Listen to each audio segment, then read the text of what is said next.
ವಿಶ್ವವಿಖ್ಯಾತ ನಾಡಹಬ್ಬ ದಸರಾಗೆ ಕಾಡಿನಿಂದ ನಾಡಿಗೆ ಗಜಪಡೆಯನ್ನು ಸ್ವಾಗತಿಸುವಂತ ಗಜಪಯಣ ಕಾರ್ಯಕ್ರಮಕ್ಕೆ ಇಂದು ನಾಗರಹೊಳೆ ರಾಷ್ಟ್ರೀಯ ಉದ್ಯಾನವನದ ಹೆಬ್ಬಾಗಿಲು ವೀರನ ಹೊಸಳ್ಳಿಯ ಬಳಿ ಸಾಂಪ್ರದಾಯಿಕವಾಗಿ ಪೂಜೆ ಸಲ್ಲಿಸುವ ಮೂಲಕ ಚಾಲನೆ ದೊರೆಯಲಿದೆ. ಇನ್ನು ವೀರನ ಹೊಸಳ್ಳಿ ಗ್ರಾಮದ ಬಳಿ ಮಧ್ಯಾಹ್ನ 12:34ರಿಂದ 12:59 ತುಲಾ ಲಗ್ನದಲ್ಲಿ ಗಜಪಡೆಗೆ ಪುಷ್ಪಾರ್ಚನೆ ಮಾಡುವ ಮೂಲಕ ಗಜಪಯಣ ಆರಂಭವಾಗಲಿದೆ. ದಸರಾ ಪ್ರಮುಖ ಆಕರ್ಷಣೆಯಾದಂತಹ ಜಂಬೂ ಸವಾರಿಯಲ್ಲಿ ಪಾಲ್ಗೊಳ್ಳಲು ಒಟ್ಟು 14 ಆನೆಗಳನ್ನು ಆಯ್ಕೆ ಮಾಡಲಾಗಿದೆ. ಅದರಲ್ಲಿ 9 ಆನೆಗಳ ಮೊದಲ ತಂಡ ಅಭಿಮನ್ಯು ನೇತೃತ್ವದಲ್ಲಿ ಮೈಸೂರು ನಗರಕ್ಕೆ ಆಗಮಿಸಲಿದೆ.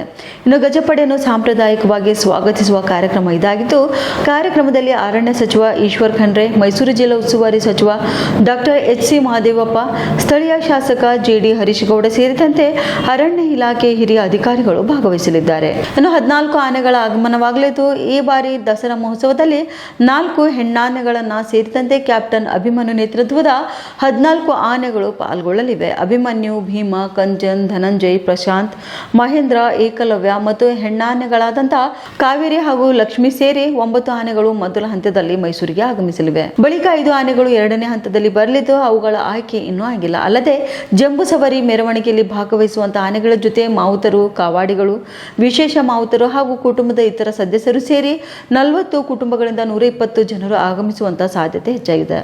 ಇನ್ನು 11 ದಿನಗಳ ದಸರಾ ಕಾರ್ಯಕ್ರಮ ಇದಾಗಿದ್ದು, ಸೆಪ್ಟೆಂಬರ್ 22ರ ಬೆಳಿಗ್ಗೆ 10:10ರಿಂದ 10:40 ಶುಭವೃಶ್ಚಿಕ ಲಗ್ನದಲ್ಲಿ ಚಾಮುಂಡಿ ಬೆಟ್ಟದ ವೇದಿಕೆ ಕಾರ್ಯಕ್ರಮದಲ್ಲಿ ನಾಡ ಅಧಿದೇವತೆಗೆ ಗಣ್ಯರು ಪುಷ್ಪಾರ್ಚನೆ ಮಾಡುವ ಮೂಲಕ ದಸರೆಗೆ ಚಾಲನೆ ಸಿಗಲಿದೆ.